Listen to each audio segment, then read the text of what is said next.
Right into the stretch, looking back and throws up the middle. Rose is on his way around.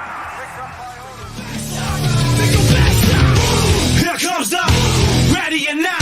Here comes the boys from the south. Here comes the ready or not. How you like me now? I say, here comes the boom, ready or not. Here comes the boys from the south. Boom, here comes the boom, ready or not. How you like me now? You don't live in Cleveland, you live in Cincinnati. You are watching live to the best damn Cincinnati sports podcast this side of Seminole High School. I'm Cincy James. This is BSG, Big Savage Greg. We got Bengal Dad. Santori is on the way, I promise. And we've got the man, the myth, the legend, Mr. Shake and Blake himself, Jeff Blake here. Jeff, how are you, sir? How you doing, guys? I'm doing good. Awesome. Well, we are super excited to have you on here. Really quick, I do want to shout out our sponsors. We've got Birmingham Meadery. Go to birminghammeadery.com. Use our code HOODAY9 to get 15% off 2 bottles or more of your favorite mead. And you must be 21 years of age or older to order. We've also got Midwest Best Barbecue, Script Coffee, and of course 3-Way City, which is starting to come out with some new merchandise. But all right, now that we've got that out of the way, Greg, you've got 653 questions, I think, for Jeff. So let's go ahead. I want you to start us off. Okay. Mr. Blake, what was your first thought of coming to Cincinnati? I first thought of coming to Cincinnati I thought it was a great opportunity for me. You know, I was at the Jets. I got released from the Jets. Bruce was my head coach and drafted me from when I was at the Jets. And when he was released, when he got fired from the Jets, he got picked up as the OC for the Bengals. And he gave me a call the day I got cut. And that night I was in Cincinnati. So I felt like it was a great opportunity for me to come there and keep learning under Bruce and then see what happens. So did you have, with your time in Cincinnati, did you have a game that sticks out to you that's the game that I remember the most in my career at Cincinnati? I had several of those games. And of course the Dallas game, because that was my first game. Right. It really sticks out. Chicago game because it was 10 below zero. I mean, throwing the ball when it's 10 below zero, that's got to be a nightmare. Well, when you're playing, you really don't think about it. Okay. You know, because I'm more worried about getting the ball out, and protecting myself than throwing the ball. Throwing the ball comes natural. Right. I got you. Bengal Dad, I know I'm going to be stumbling all over myself because I love Jeff Blake. Absolutely. I'm a massive fan, always have been. I was actually at the game in Cleveland when Don Hollis got hurt and whoever the other quarterback was got hurt. You came in to mop up in the fourth quarter before you started Dallas. Yeah. This is just awesome pleasure to be able to talk to you. I do believe that you're the reason the Bengals are still in town. I think that stadium vote doesn't happen if you don't inject the enthusiasm back into this city with football. So I thank you from the bottom of my heart about that. I really believe you had a whole lot to do with that. Thank you. I appreciate that. And that really wasn't my goal. My goal was to go out and do the best I can, and win some games and try to put us in a position to get in the playoffs. And we were very close that year. If we'd have won one more game, we'd have been in the playoffs. That connection you had with Darnay and with Pickens, it was wonderful. It was like every time you threw the ball up, of course, the ball went out of the screen on TV, so you couldn't see where it was going, but you just knew it was going to be close. Yeah. And you connected so many times. The question I really want to ask you, and I met you at a Chevrolet dealer at the King's Auto Mall years and years ago. And I asked you the question then. I won't repeat what your answer was, but I'll ask it now. What's the difference? Well, I guess I didn't ask it this way, but what's the difference between the Bengals then and what's going on now? Because to me, it seems like a completely different franchise. Well, I think now I think the ownership has really invested more into the team, to the facilities, into um, into their players. I guess those are the times now because in order for you to compete, you have to pay your players, and you have to pay your star players off. Yeah. You know, the facilities we had then, based on what we had, what they have now. I mean, when I first got to Cincinnati, we had Spinny Field. Yeah. You know, and Cincinnati around the league was known, you know, wasn't known for a spot to go to further your career. It was more like a pit stop type place. You know, come in, play good, and then you go play someplace else, play someplace else, and win and ball out. You Right. know, but I don't think that's the attitude that the organization has. I don't think that's the attitude the fans have. I don't think that's the attitude the players have. You know, that was kind of the stigmatism when I first got there. We tried to change that when we were there by having fun playing ball, putting up big numbers, and making it exciting to play. Which we could have won more games and got into playoffs more, but that kind of wasn't in our cards at that time. We still needed some pieces. Um, I needed a consistent running game, which I really never had as a quarterback in Cincinnati.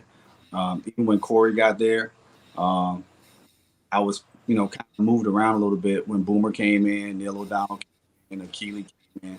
Like I went to the Pro Bowl in '95, Pro Bowl Alt in '96.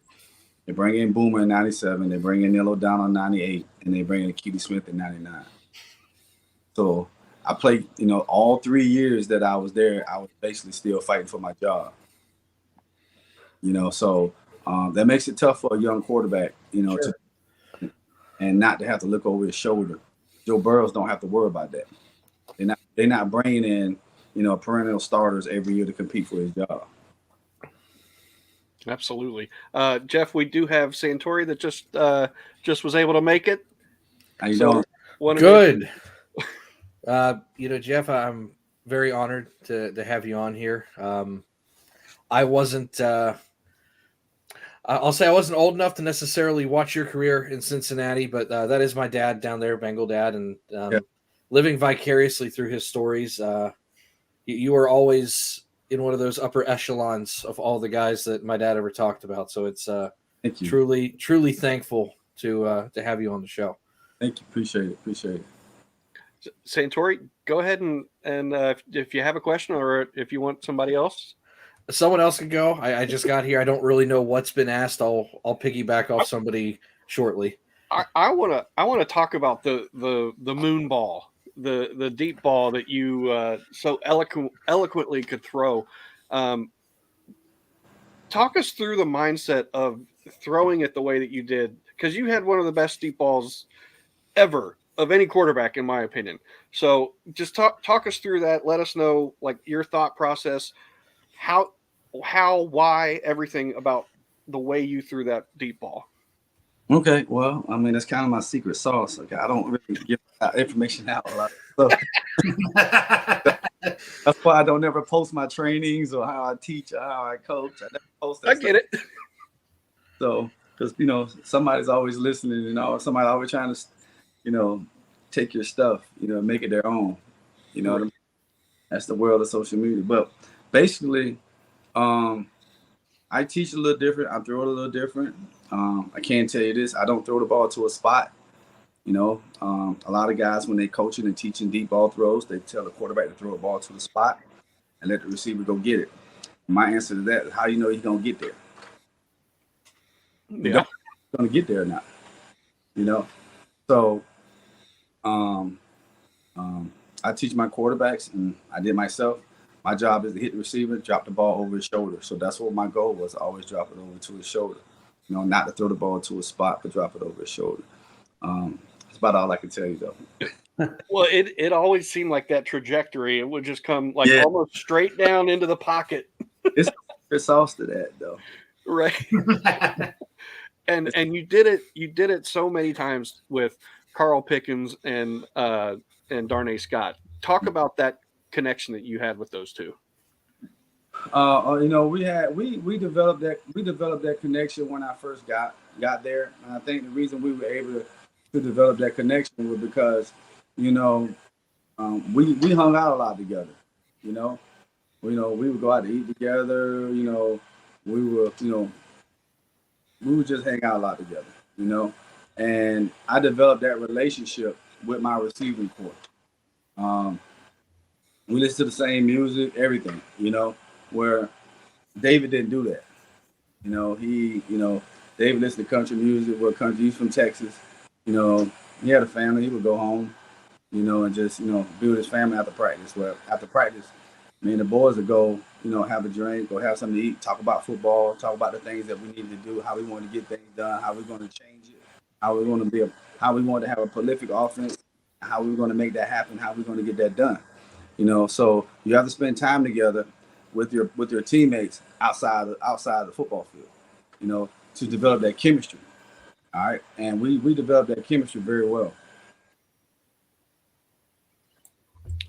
Sorry, there was some background noise. I don't know where it was coming from. Seems quieter now, I think. Yeah. But sorry, man. I got this thing running. Oh, you're okay. You just booted Jeff Blake off there. What are you doing?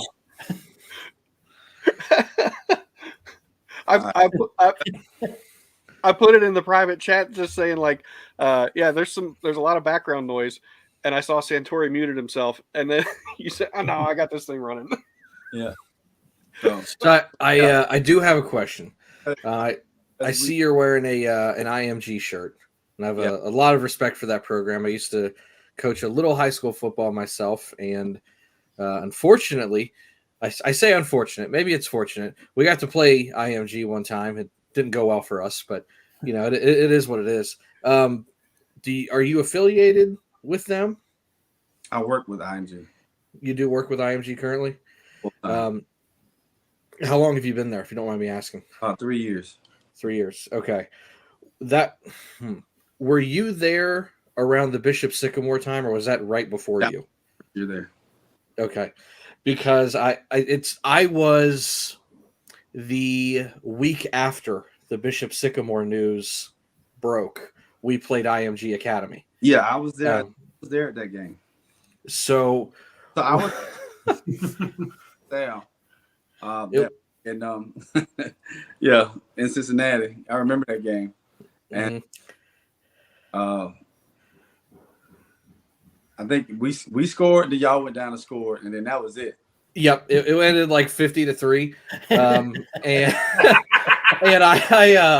I remember I was looking at the scores through the week. I was like, we didn't do any better than Bishop Sycamore, and we're a real school. Up in the booth, and because the windows are open, you can hear everybody. And so, who in the hell booked this game? Yeah. Oh, my God. Well, I was in the booth for that game too. So little did we know, we were probably just sitting 10 feet from each other. Yeah. But I remember the week before, we were watching IMG on ESPN against Bishop Sycamore.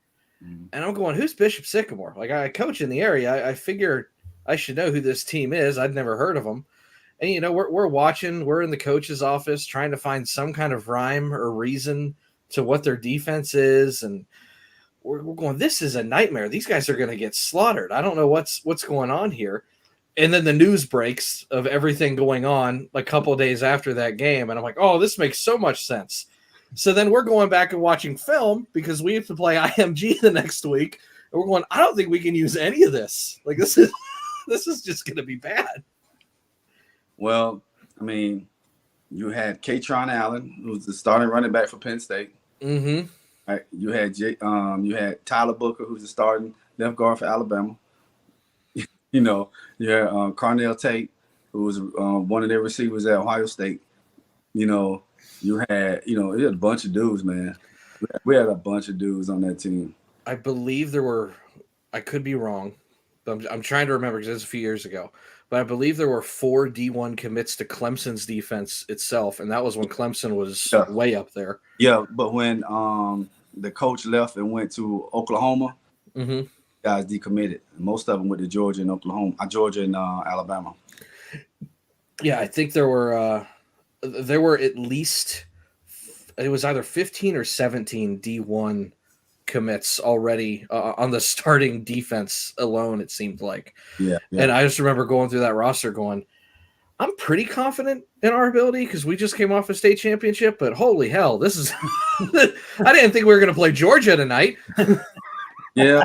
I mean, the thing is, we train year round. Mm-hmm. We're a private school, so we train year round. We're training right now. We're getting ready for spring football. So we have off-season conditioning, winter conditioning, just like a college. We're on a college program schedule. So whatever colleges are doing, that's what we're doing. Yep. No, I believe it. I got hit in the face with it. It was so weird. I'll never forget going down to the field after the game. Everybody's shaking hands and doing their thing, and the kids from ING are signing autographs for my kids, and I'm like, well, hold on. I was like, I know these kids, most of them are going to have a really good future here, but it's like we just got our ass handed to us. Why are we getting autographs? Mm-hmm. I'd never seen anything like that. Yeah, I mean, we it's like that every city we go to, though. I believe it. Like every city, because I would say, 2 years ago we had 9 guys get drafted. Mm-hmm. Jeez. 9. Holy crap! Not bad. Half your starters, basically. Yeah. Yeah. So I can see why those kids getting those guys autographs. Mm-hmm. 9 of them got drafted. Right. When I was telling somebody at my work the other day just about that game, I wasn't even thinking of the connection with you and IMG. And I was like, dude, I said, just look at the NFL and how many IMG guys are littered through there. I said, if you are a dude, it's like IMG modern day, that's where you end up going. Like, that's just how this program works. Well, the thing is, and it's not like, IMG is, a tell-all for everything. You understand what I'm saying? It's not the end all. You just like Nick Saban says, everybody can't go to Alabama. Everybody's not fit to go to Alabama. Same with IMG. Everybody's not fit to go to IMG. You have to leave home. You're in a dorm. Mom and dad's not there. So you basically in the college form already. Mm-hmm. You got to be on a schedule. Nobody's going to wake you up. Nobody's going to come get you. You got to get to class, and you're a sophomore in high school. You're a junior in high school. So you're already experiencing this stuff as a student athlete. You're already experiencing this stuff, and that's not for everybody. Mm-mm. Not for everybody. Kids get homesick.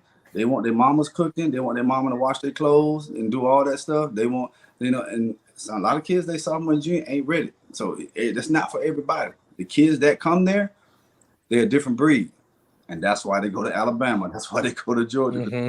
Guys that they're looking for, because they're disciplined, their work ethic, all the things that they're doing, the sacrifice that they're making to be there, they're willing to make that sacrifice to go to Georgia, any Alabama, any of those type schools. So it's very easy for those schools to come and get our kids because kids already made the sacrifice. Right. Our buddy Pork Chop in the chat said, I went to boarding school, did all that minus the football. He's a good friend of ours. But yeah.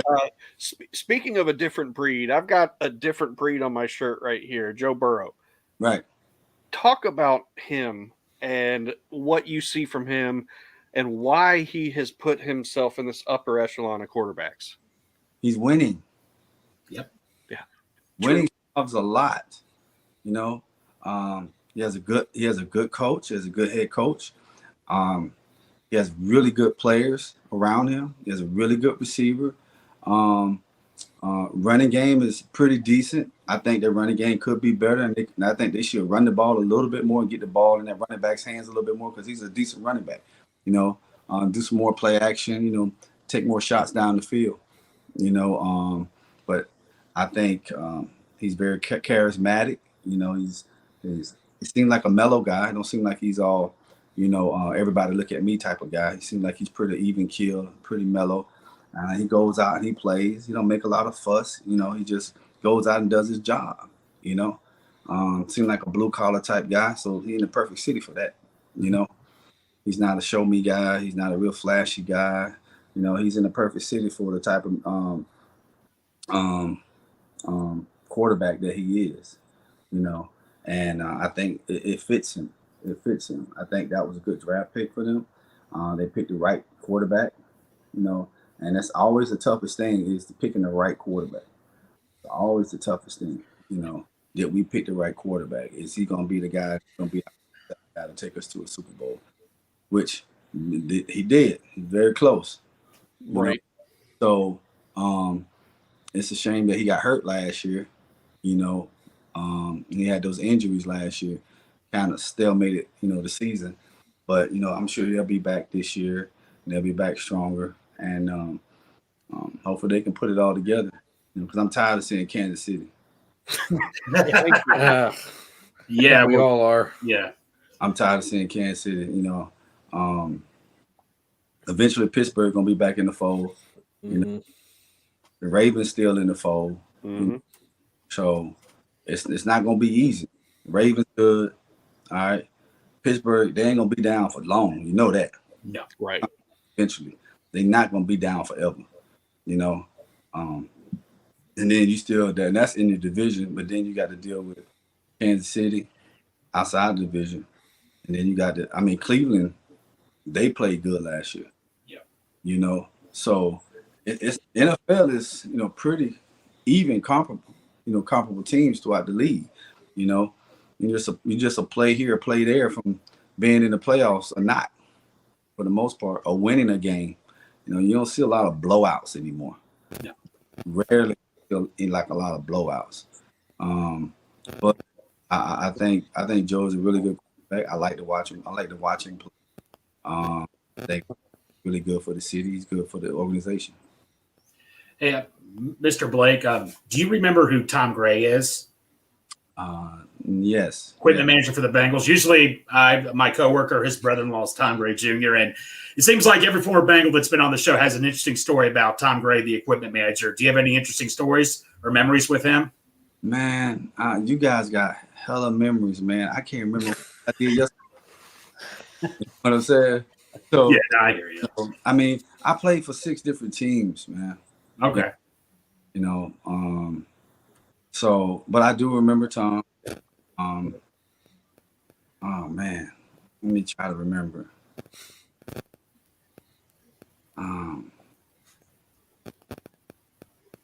He was very adamant about once he gave you something, you wasn't getting another one.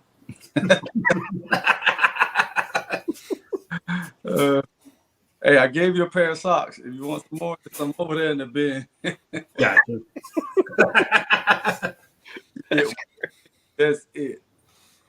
You know, now these guys are spoiled, man. They go get whatever they want. Right. Oh yeah. I got a couple more things here. Are you a Bengal fan more than any other fan in the NFL, or who are you a fan of? To be honest with you, I am a Bengal fan because I'm a Bengal. But I don't cheer for teams like a fan because I'm a ball player. I'm a coach. You know, I'm looking for schemes. I'm looking for how teams are doing things. I'm looking at why did they run that. I'm looking at why is that guy playing in that position. I'm wondering why did he throw the ball that way. I'm wondering why they run that protection. I'm wondering why they're not doing this and that. You know, so I look at the game totally different. If I watch a football game, I'm going to pause it every play because I'm trying to see what they're doing. You know, I'm looking at a game like I'm watching game film. Right. You know, so I don't look at the game a fan would look at the game per se. You understand? I didn't mean to cut you off. I remember when you would score, typically when you would run for a touchdown, you would take a bow. Yes. And you have, I assume you still have the tattoo on your shoulder, the maestro. Yeah. Where did that come from? College. And what does it mean? Leader, conductor. Okay. That's what I went to school for, was music education. So I actually am a conductor. I've done that. So that's what it means, you know. But yeah, I am a Bengal fan. I get mad when they lose. I'm excited to win, I don't make a lot of fuss. Like, I don't tweet and do all that stuff. I'm not gonna make comments because that's not my place. You understand what I'm saying? Yes. I have a different energy than most people, and so I'm always positive about situations and things that I want to have done, and things I want to do, and places I want to go. And I always wish the organization well. I wish the Browns well. I wish the Bengals well.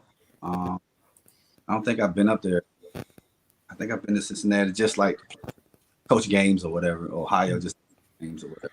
I do camps because I work with Under Armour as well. I do all the Under Armour camps back home. So I do all the Under Armour camps, high school camps, and Under Armour. I coach in the Under Armour All-Star game as well.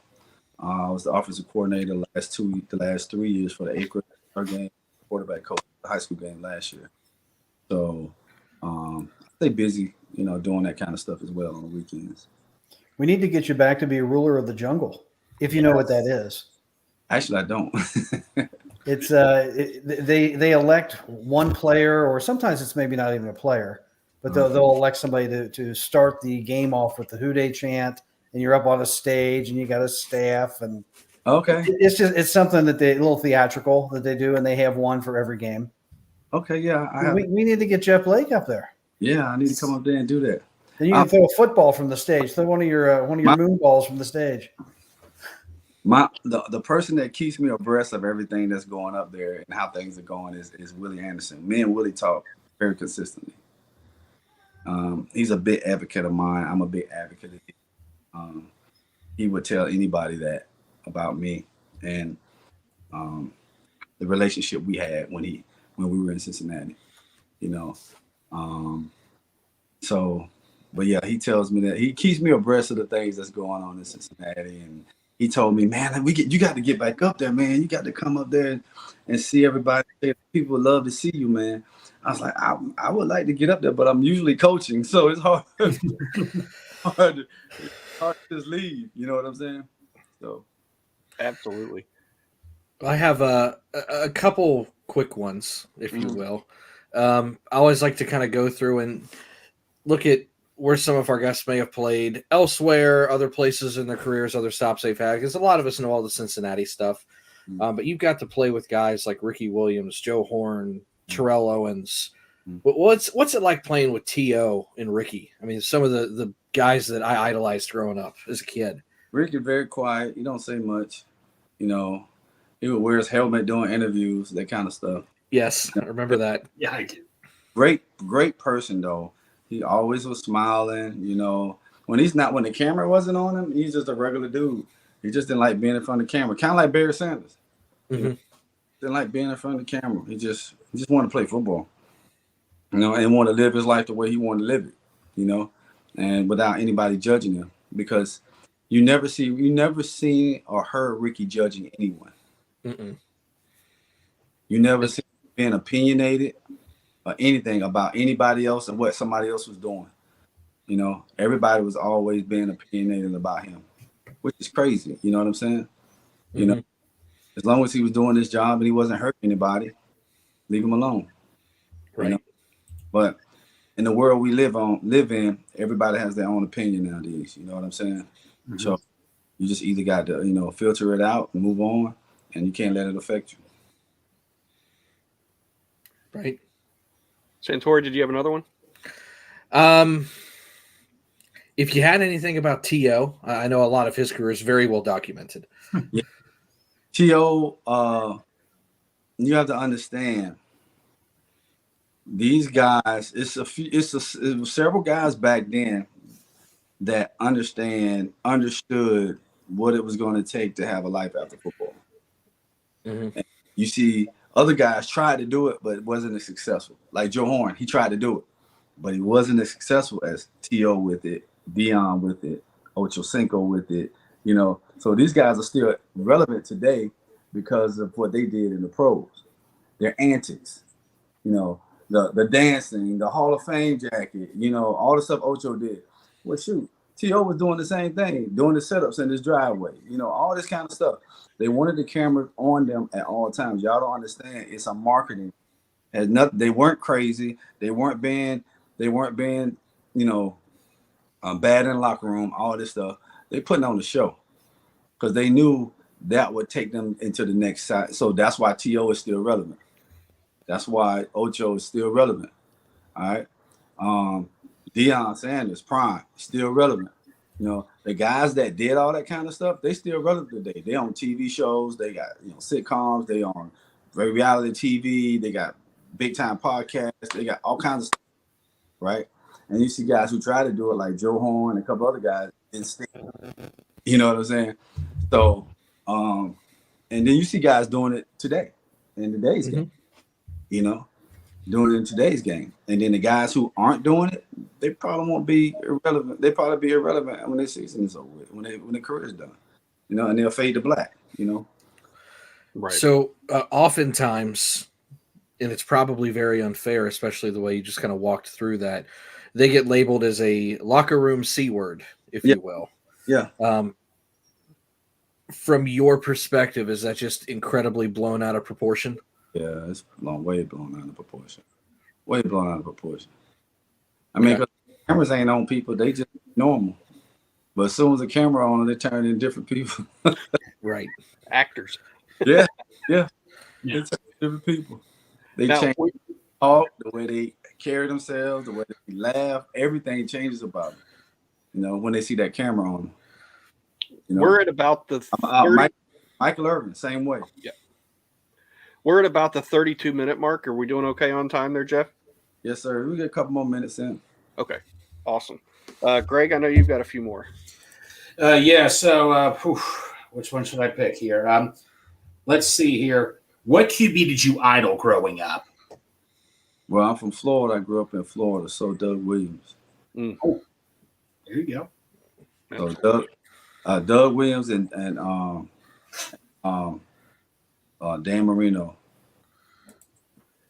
That's two really good ones. So me growing up in Florida, I watched Doug was at Tampa and Marino, of course, at Miami. Man, that's really good ones. Now, do you have a favorite memory just of your time in Cincinnati, not football related, like going out with Darnay and Carl Pickens, or anything that kind of sticks out? Might not be able to talk about it. I don't know. No. Nah, man, bro. I really didn't do much in Cincinnati, to be honest with you. I didn't really go out much, doing that kind of stuff. Just going to Ruby's and eating. That's it. Either going to the precinct or going to Ruby's, downtown and eating, or going to the at that time it was the riverfront, right? Mm-hmm. So we go there, eat, that kind of stuff. I used to go to Bill Street Cafe all the time after the games. I don't even know if they're there. I don't know if it's there or not. What was that called? What was the name of it? Bill Street Cafe. It's right there in Covington. Oh, it's in Covington. Yeah, I don't know if it's still there or not. I know what you're talking about, though. It's right on the corner right there. Yep. Bengal Dad, I think it's your turn. Just one last Joe Burrow question, because obviously everybody in Cincinnati thinks Joe Burrow can do nothing wrong. Nationally, I'm not sure if it's that strong, but it seems like it's pretty strong. Do you think the Bengals are going to win a Super Bowl at some point with Joe Burrow as the quarterback? They can. I don't see why not. Yeah. Why not? He seems like that guy. I mean, they got really close. They did get really close. Mm-hmm. So, I mean, why not?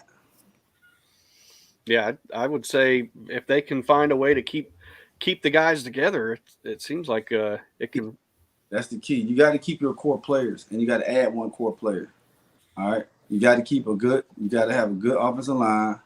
I think if they I don't know how their tight end is. Is he really good or not? Average. Okay, so you need us these days. The teams with stellar tight ends, they win it. Andrews, Kelsey, the boy in San Francisco, Kittle. Them teams with good tight ends, they do pretty good offensively. You know, San Francisco had a good tight end and a fullback. They the only one team in the league got a fullback. You know, so they run the ball well too. You know, and they got 4 studs on offense. They got Kittle, Debo, McCaffrey, and number 11, the receiver there. Ayuk. Man, they got 4 studs, easily 4 studs. Right. I mean, they run a great system, you know, so Purdy don't have to do much. I think Joe Burrow and the Bengals, they can win a Super Bowl. They can get to the Super Bowl. Why not? And they can win. They can do it next year. Who's to say they can't? Who's to say they won't? Mm-hmm. One roster building question, if you will. The big hoopla this offseason is going to be surrounding T. Higgins with franchise tag or possible extension. I know there's a lot of people, and I'm one of them, that are not a fan of the franchise tag. There's not a whole lot of security behind that tag, so to say. But at the other end, a business is a business, and you're trying to do long-term success. If you're pitching the idea to the Bengals to keep T. Higgins, because I know quarterbacks want their guys, what are you trying to say to the front office right now? First of all, let's see what he's asking for, and see if we can spread that out a little bit longer. See if he was willing to defer some of it, and which a lot of guys are tending to do a lot more, but now because of so much money, you know, and you can defer. I think I heard some baseball players still getting paid. They've been retired 10 years. Bobby Bonilla still getting paid for some organization, you know. So defer, maybe get him to try to defer some money, you know. Still get paid. I'm not saying don't pay the man his money, but if you franchise him, you know, 12 months later, you know, 8 months later, you still got to deal with him again, you know. So you're gonna either pay him now or you're gonna pay him later, you know. If you want to keep your team together, you know, if you're trying to make a Super Bowl run, you can't let people start, you know, dropping off your team, you know. And then you got to have guys that want to stay and want to work with the organization financially, and you know, like I say, either defer or, you know, do more of a back end loaded, you know, right? Well, the first year I don't much, but the second year, boom, I get a crap load of money, you know, just so we can be below the salary cap, you know. So it's ways you can work it, you know. Don't worry about incentives as much, or get more guaranteed money up front and a smaller base salary. So it's ways you can work it, man. You know, it depends on how much he wants. You know, if he wants to try to get what the top 5 receivers in the league are getting, see that guy. You know, is he a top 5 receiver type guy? I don't know. You know, he does make plays for the Bengals, though. He does take a lot of Charles to be the guy every down, you know, and he does make those plays for you. So that's a decision they got to make, the organization, you know. But like I said, if he really wants to stay there and be a part of something, you know, you work out the contract to where it benefits both parties. Yeah, I think the willingness of an athlete determines a lot. Are they going after the money, or are they going after the ring? What's most important? And the money they're making nowadays, you know, it ain't chump change. So you can do both. Right. How these guys not made it my whole career. Right. Speaking on that kind of negotiating side, how much does the agent play a role in where you play? Or at the end of the day, I mean, it still seems like it's probably the player's decision. At the end of the day, it's still the player's decision too, and it's the organization that wants you. You can't say, well, I want to go play with the Jets. Well, the Jets don't want you. They're not looking. You know what I'm saying? So regardless if you want to go play there or not, they don't have a spot for you, and they ain't got money for you, you know? So you have to go where the team wants you first. So then say you got 3 or 4 teams. Now as a player, you make a choice between those 3 or 4 teams that you want to go to based on team, opportunity to win, teammates, organization, what city you in, possibility of that team going to the Super Bowl, like at Chase Young, he fell into a, sweet spot. You know what I'm saying? Washington that ain't winning to go to San Francisco in the Super Bowl. I'm sure San Francisco 49ers won the only team after him. Yeah. Right. So he knew they were going to possibly go to the Super Bowl. So he's like, I'm going there. So that's Well, we're at that 40-minute mark. Are we doing okay, or you need to jet? yeah, I'm gonna need to go, guys. Okay. Well, we really sincerely appreciate you coming on here. And this was a blast. Hopefully you had a good time and you want to maybe chat it up again sometime. Yeah, let's do it during right before football season starts. Thank you so much. Absolutely. We'll hit you up and we'll get that taken care of once we get closer. Okay, cool. Thanks, guys. Appreciate it. Thank you very much. Thank you. Thank you, sir. Have a great one. Thank you, buddy.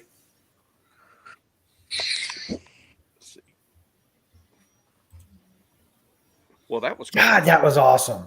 That's awesome. Yeah, I called James on the way home. He goes, "Is your dad going to be on tonight?" And I was like, "I would guarantee you he'll be on tonight." Jeff's kind of his guy. It's freaking shaking Blake. It seems like I know we're still live, but these guys are going to feel the same way. But it seems like every show the last 3 or 4 weeks afterwards, the person leaves, and then we're just on here like, that was awesome. Yeah. Well, I mean, we're on an incredible run, and I want to make sure credit's given where credit's due, because I feel like sometimes he doesn't feel like he gets a lot of credit. But Greg, man, I mean, you're the one getting all these guys. Dude, one day I'm just working one day, and all of a sudden I reach out to this guy, and I text these guys, "Oh, we got this guy on this week, next week. Oh, one minor detail. This One guy's more. coming on. The Vulture's coming on along with Icky, then him." And the best ever, I was in my truck driving one time. Hopefully nobody from work's watching this or anything. But I'm driving, and I message Kenny Anderson, Earns Alliance on Facebook. All of a sudden I get a phone call back, and I drive my truck off the side. Nobody was hurt. Nobody was hurt or anything. Nobody was hurt. But I'm like, oh shit. They're like, "Hey Greg, give us a phone call." I'm like, oh my God. I mean, it was like, I'm just going to quote from my favorite movie, Forrest Gump, when Lieutenant Dan's like, "Where's this God of yours at?" He's like, "It's funny Lieutenant Dan said that, because after that, God came." So, I mean, no, I'm just so happy. I mean, like I've told my dad, I've told everybody this. They're like, "Are you kidding me?" I'm like, "No." So this is just so cool. Thank you guys for just like St. Tori.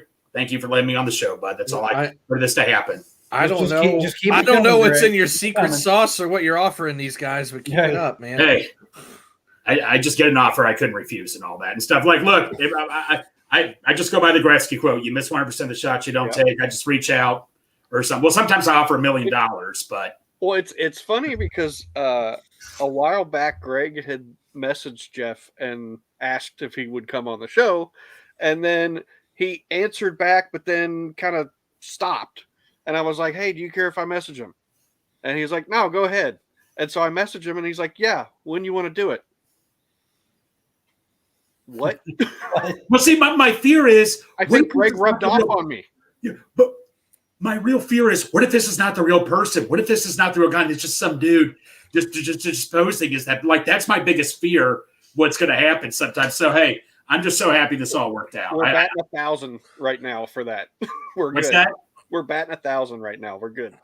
We're gonna get Burrow and Votto on at the same time and break the internet.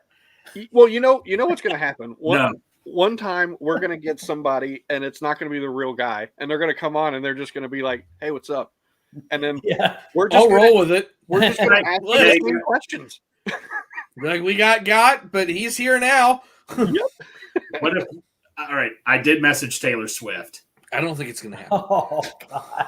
Hey, she's a Bearcat. She's technically a Bearcat, so she's coming on. If you got to message Travis Kelce, he's probably easier to get a hold of. Yeah, but no. Get Jason, man. That's Jason. No, I would love to have Jason on the show. I'd love to have one of them on the show. I mean, look, I'm as a Bearcat, you know how it is. But no, I mean, hey, you know what? You never know what rabbit we'll pull out of a hat next. I just reach in. You just got to reach in there and pull.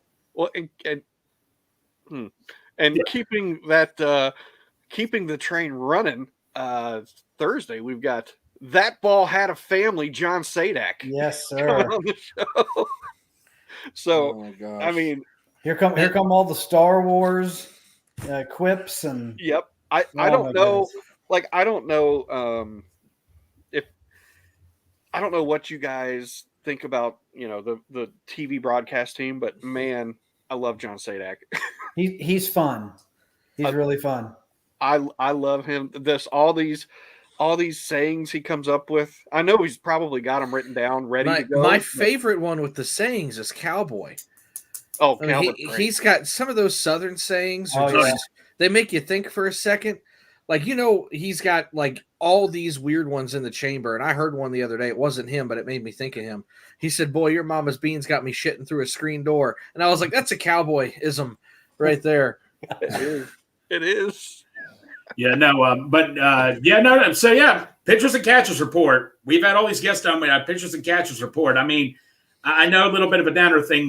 McLean's hurt, but he's only out 5 to 7 days, so we don't need to worry. But the news of the day: Hunter Green and Ellie De La Cruz. The loser of the day is Hunter Green's car. Right. Did Ellie hit his car? I haven't looked at anything. Yeah. So I'm going to give you guys an update on how my day went today. I got up at like 9. We were going to go get my wife's car from a shop, and the check hadn't cleared yet from insurance, so we decided to not do that because I'm not paying for $3,000 out of pocket that I don't have yet. So we were like, well, let's get breakfast. Went to Breakfast Club up in Lebanon. James, I know you've been there. Oh, Dad yes. frequented the place for a while. It's one of my top eats. We're going to have to get Greg there. He'll never leave. Had my breakfast enchilada, which is basically a egg and sausage burrito, has some onions and stuff in it. Side of fried potatoes with fried onions in it. And then I also had 2 blueberry pancakes. And then I went home. It was about 11 o'clock. I fell asleep. I woke up and it was 3. And I went, oh, shit, I got to go to work. And now I'm ready to go to bed again. I haven't pooped yet. There's just calories in me. What?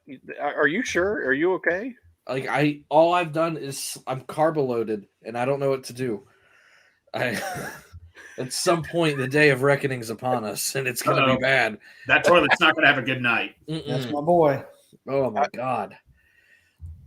See, I've got the picture of the car. So I haven't seen any sports news today. What kind of car was it? Pretty sure it was a Maybach. Okay, I know it was a nice car. Yeah. Hope he got that appearance shield. Yeah, it was a foul ball. Enhanced shield, whatever it's Ellie called. Crushed. He absolutely crushed it and hit Hunter's car. Speaking of which, so I want to ask you guys this: Hunter Green totally is changing his whole swing, taking a new approach. I'll ask you guys. Ellie. Sorry, Ellie. Ellie is taking a whole new approach. What's your guys' take on doing a whole new swing? Doesn't that take time to do, or is that a good thing? Or Well, it depends on how much of a swing is really different. Yeah, a lot of times it's just where you're holding your hands to start. Or Dad said, Dad, you were our hitting coach growing up, and I would like to think that I was a pretty good student with you as a hitting coach. We tinkered all kinds of different things as time went on. I mean, are we talking hand height, hand depth, loading up different? Are we, talking about knuckle alignment, or is it stride, short, leg kick, where we're loading up? There's so many things like a golf swing that, I mean, are we reconstructing an entire new batting stance, or is it a tweak? And until we see it, I don't know. When I saw his swing earlier today, I thought, wow, that looks less busy. Well, that's a good thing. That's what I thought initially. I watched it like once or twice. That was it. Well, the less moving parts, the better, especially the lower body. Yeah. Especially and I know I joked about it early when he first came up. When you have someone that is as tall as he is, and it's the same thing with pitchers. Taller guys tend to need more compact mechanics. The more you have going on, especially with the longer strides and longer arm movements. And a lot of times super tall baseball players don't work out because of that. So the more you can compact and simplify things, especially with the level of natural talent that Ellie has, the better. Well, he's got there's some decent left-handed, tall, thin hitters in baseball with Ohtani, Bellinger. There's some guys that he can watch that aren't busy at the plate, and they stand incredibly still. Matt Olson, he's another one. I mean, even when you look at Bryce Harper, he coils up, but once he's coiled, he is tight and ready to go. Yeah, and that would be a hard one to emulate, though. And it just unloads. He's got to have incredible balance to do that. It's you need to be. I don't necessarily need his swing compact, but I need it smooth, and I need it with as little movement as possible. Because I need him to be able to read the pitch better and not commit so early. Don't be. I'll say it again, like I say all the time. Don't be afraid to let the ball get deep on you. He's got the power to hit it out of any park in left center field. And you know this as well as I do. The more compact your swing is and the less moving parts, the more patient you can be. Gives you more time to read the pitch.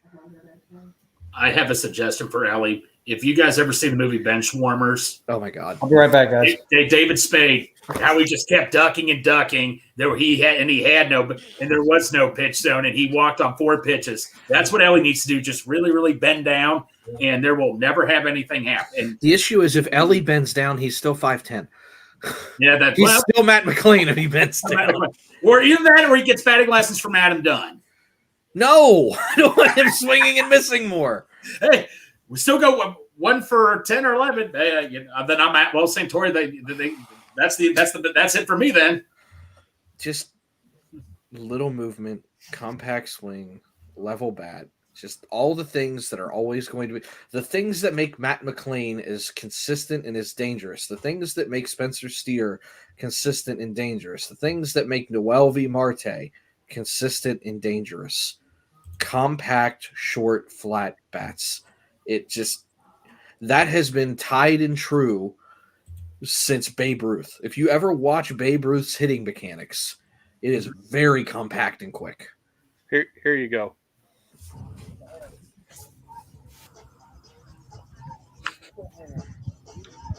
More quick.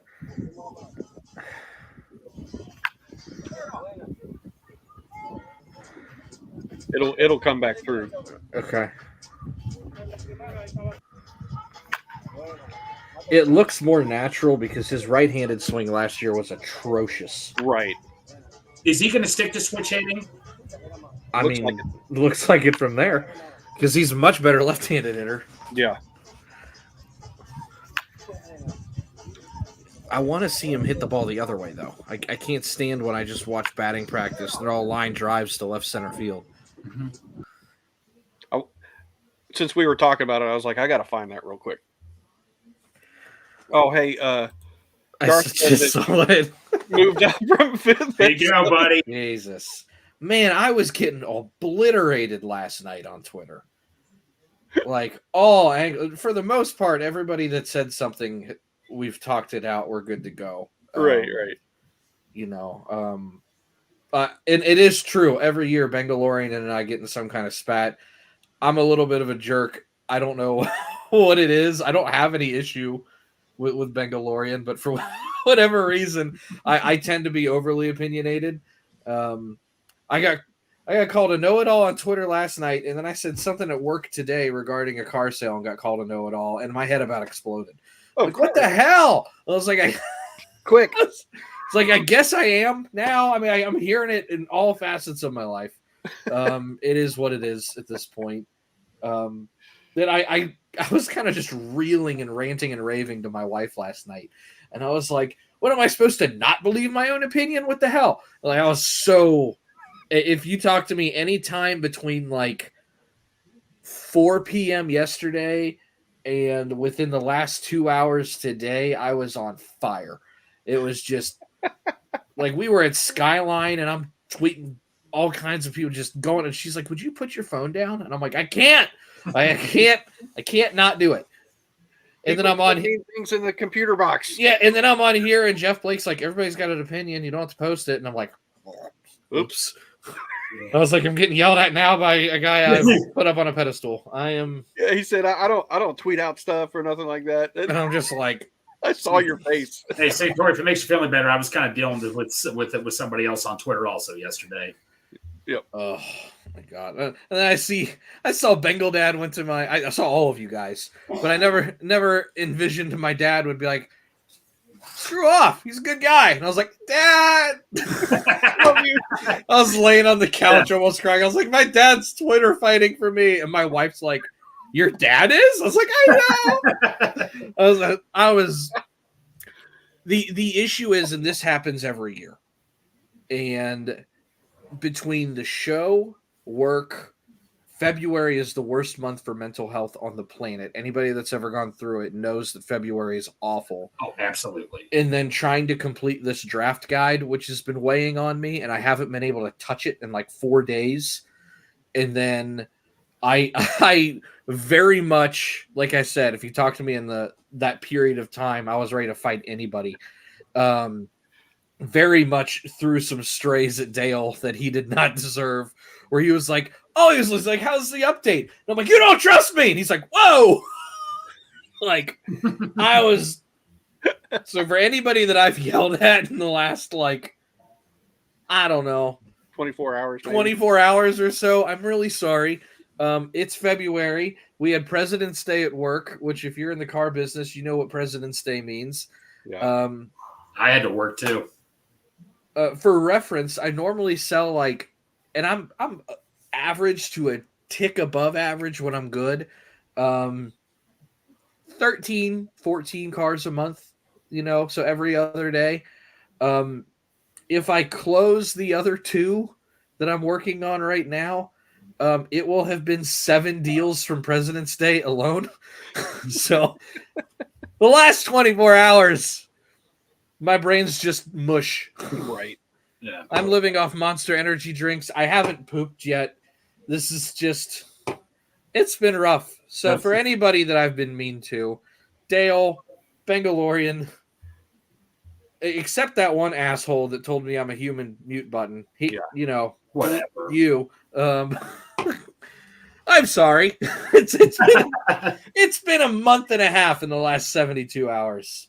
And in terms of you and your pooping, I won't say what Joe Johnson and Rob Duncan said, but you can go back and read it, and you'll get a good laugh. Listen, I don't want to hear a damn thing from Joe. All right, like I've told you many Joe stories. This Joe right here is my roommate in college. Okay, yeah. Like, man, here you want to hear another ill-advised fight?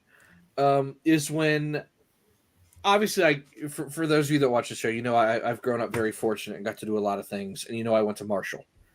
Yeah, Joe is somebody that has scraped and earned everything he's ever had. I'm on the polar opposite, where I've been given just about everything I've ever had. The first time I tried ramen noodles was in my dorm room at Marshall, Twin Towers East. And Ashley's like, here, you got to try these ramen noodles. And I looked at it and I was like, she goes, do you want it with broth or without the broth? I'm like, I don't know, without the broth. I've never had them. I don't know what they were. I was just always, pardon my language, this is what I was told by people. It's a poor people food, struggle meal. I enjoy the hell out of them now, and it is what it is. They are. It's a struggle meal. It's cheap as shit. 29 cents a bag or whatever. Right. I used to eat the heck out of it in college. I eat them once a day now, and that's probably why my sodium's through the roof. Anywho. Yes. Try some beef jerky. That'll help. Just the first time I had ramen, I was like, I don't want broth. I don't need all the liquid. I want the flavor on the noodle. I just, it is what it is. Yeah, sorry. Stranger. Glad he's 2,000 miles upwind of Santori's toilet. So, are we getting hints on where Stranger lives? What's 2,000 miles? Crip, why don't you go to drop in also? Anyhow, so she makes these ramen noodles. I said with no broth, which was a mistake for the first time I'd ever tried them. I took a bite. They're gummy, it's just it's a microwaved noodle, and it kind of tasted like chicken noodle soup. And I spit it in the bowl, And I said, who in their right mind would eat this fucking trash? And she was like, well, some of us grew up on it. I'm like, who grows up on this? Like, I was just going off on them. I was so appalled. And Joe's like, well, maybe you didn't have to grow up on them, rich boy. And I was like, did you say to me? And Joe and I were about ready to punch each other in the face and Ashley had to rip me out in the hallway. And she was like, you need to understand something. We're from Appalachia. This is a normal meal. You grew up on whatever you wanted. I'm like, this is off. She's like, you need to calm down. You're in the wrong here. So my wife's like screaming at me in the hallway of these dorms. And then I like slowly open up my dorm room. I'm like, Joe. And he's like, what? And I'm like, apparently I was wrong. And I should be sorry. I'm still learning. I don't apologize much, but I'm sorry. He's like, eat them. I was like, fine. So he made me sit there and eat them. He's like, now I'm going to show you to make them the right way. And then he like made me eat ramen for a while. And I was like, okay, I get it. Like, this is cheap. Yeah. And then I ate ramen every day for like a year and got sick of it. So I'm going to blame him on that too. Now there's a way that you make it that you say is elite, right? Changed your life for the better. Ashley just chimed in. She said, changed your life for the better. Joe, you've never been a jerk, first and foremost. Always one of the nicest guys. Seriously. Except, well, there was that one time that we were in college and you walked in and you're like, I might be in trouble. We were like, why? And he's like, punched the dude in the face. I'm like, that's a bad start. Why? And he goes, well, man, like going home, I'm just walking back to the door to the gym, and there's this drunk guy, and he kept looking at me. And I was like, stop looking at me. And he wouldn't stop. And I was like, bro, I need you to stop looking at me, or I'm going to get mad. He just kept looking at me. So I was like, bro, if you don't stop, I'm going to swing. And he just kept looking at me. So I punched him in the face. And then I came inside. And I was like, all right, well, maybe lay low for a little bit. It was like that scene from Anchorman. I was like, you're probably wanted for assault. Yeah. Right. What would be great is if it didn't end up being an actual person. It was just a statue, and he punched a statue, broke his hand, and he was just hammered. It wouldn't surprise. This is the same man that broke his hand going bowling. Joe is a human injury machine. Hurt every day. I mean, if I could get him on here for 10 minutes. Clip that. Yeah, get him on here. Let's hear clip that. Joe is a human injury machine. Yeah. Clip that and put it on Twitter and watch it explode. Oh, yeah. It wasn't about Burrow. It was about Joe Johnson, the human injury machine. I was hoping it was going to be the NBA player. So that was funny because whatever year that was, we were in college. It was like 2000. What was our freshman year, Joe? That was 2009. 2012 was our freshman year. He like did a create a player on like NCAA Joe Johnson, and like the game kept getting mad because there was already a Joe Johnson in the NBA, and he was like, I don't know what to do. And I was like, that one doesn't look like you, Joe. But yeah, it was another good story. This is the same guy that punched the ceiling when we drafted Tyler Eifert. Oh yes, you've said that. Yeah, Joe also got Doritos stuck in the Nutella. That's right. I was like, why in the world would anybody do that? Joe's a great guy. I took him to Disney World one time. That was an experience. We had the red eye out of we flew out of Columbus, actually. It was like a 6:30 a.m. flight. And I don't think he had been on a plane before. And because it was so early and it was like a Tuesday, there was no one on the plane. And he's sitting there on the plane. He's like, can I have this whole row to myself? And I was like, yeah, I guess. And it's me, Ashley, and then the aisle, and then Joe's over there. And, I lean back for takeoff, and I always enjoy it. And then, the lights go down. We've reached 20,000 feet, whatever. I look over. Joe is laying across all three seats like this with his feet in the air, completely spread out. And the cart lady comes by and looks at him and then looks at me, and I'm like, it's his first time on a plane. I don't know what to tell you. Joe is enjoying life, having a great time. Pork chop, it's both. That's what I'm. It is. Say. It is a clock. It is a very, very odd clock that they have had forever. It's like a large. And I don't even think that they like put batteries in it. I think it's more decorative than an actual working clock. But it's It's Look there. Look at our Roman numerals that are in order and in a circle. It's That's all I see. the only reason I know Roman numerals is because of football. So, judge if you will, but I always got those right in math class. Yeah. How did you know that was 38? Well, guess what Super Bowl we're in? And then I can add and subtract lines. Yep. There it is. They go, what's 50? And I was like, I don't know. And I'm really glad that for Super Bowl 50, they didn't just put a giant L by the trophy. Who wants to win that one? Right. Well, I tell you what, that was a fun interview. Absolutely. It was. I don't know where Dad's at. He's working on his 1950s fridge or I something. was going to say that clock needs to be hung up right there. He said he'll be back, but I don't think he's coming back. I don't think he is. I think he's swimming in the lake outside or something. I don't know what he's doing. What we should do is all hop off here now and then just leave his screen on and keep it live. Right. I'm kidding, but Hey, shout out to my old high school buddy Rob. Well, thank you for being in the chat, buddy. boom, there he is. Ah! Rob. Yep. Well, is it about that time? What do you think? Yeah, I've got some work to do on this draft guide, so Dale doesn't divorce me as a friend, because I told him it would be done today, and it's not going to be done today, but it will 100% still be ready for release on, I think, March 4th, whatever it is. We can't wait, Santori. Stranger said chat party at Bengal Dad's. Leaving the screen up and everybody. Quick question about, if I may ask, quick question about the draft guide. Would the combine have any effect in any of your guys' evaluations or not? Very, very little. Okay. If there is something drastic that we run into, we've agreed that we'll look at it. We've tossed around the idea of putting combine scores in there. I don't think we will. It would be one of those things where if a Vontaze Burfict situation pops up where we're like, yeah, we have a number one talent and he ran a 7-second 40. We've got some questions here. Or if nobody's teammates came to their birthday party, right? Yeah, and that's not being taken into consideration. This is heavily tape production, age, and injury based. Quite frankly, the combine is there for interviews and to verify what we already know.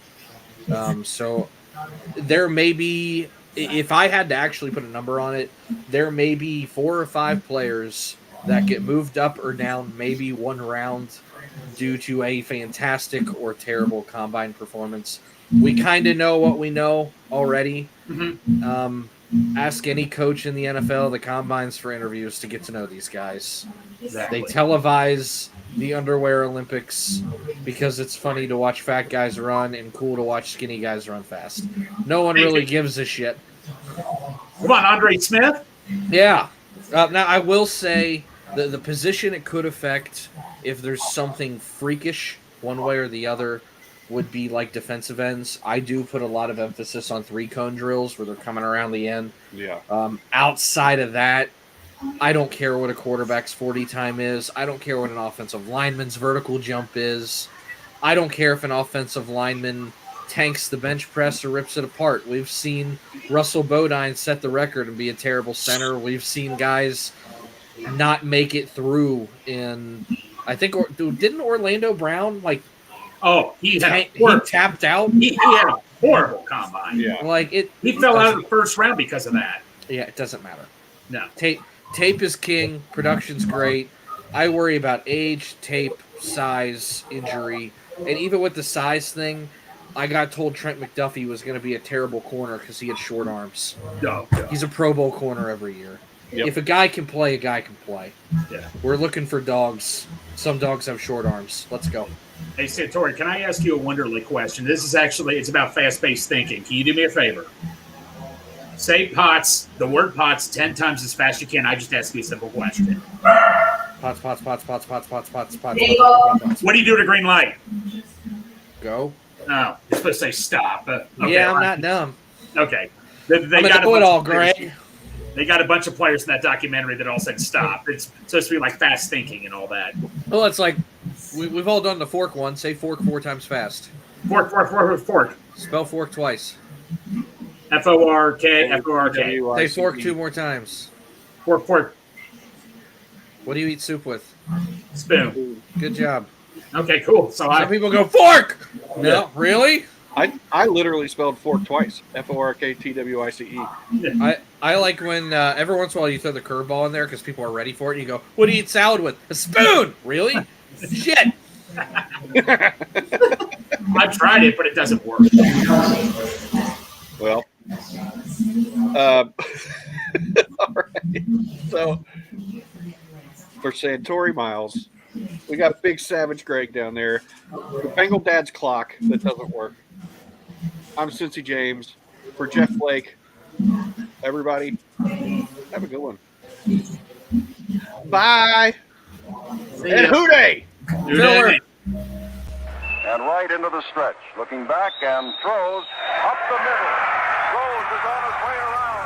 Picked up by Otis. Here comes the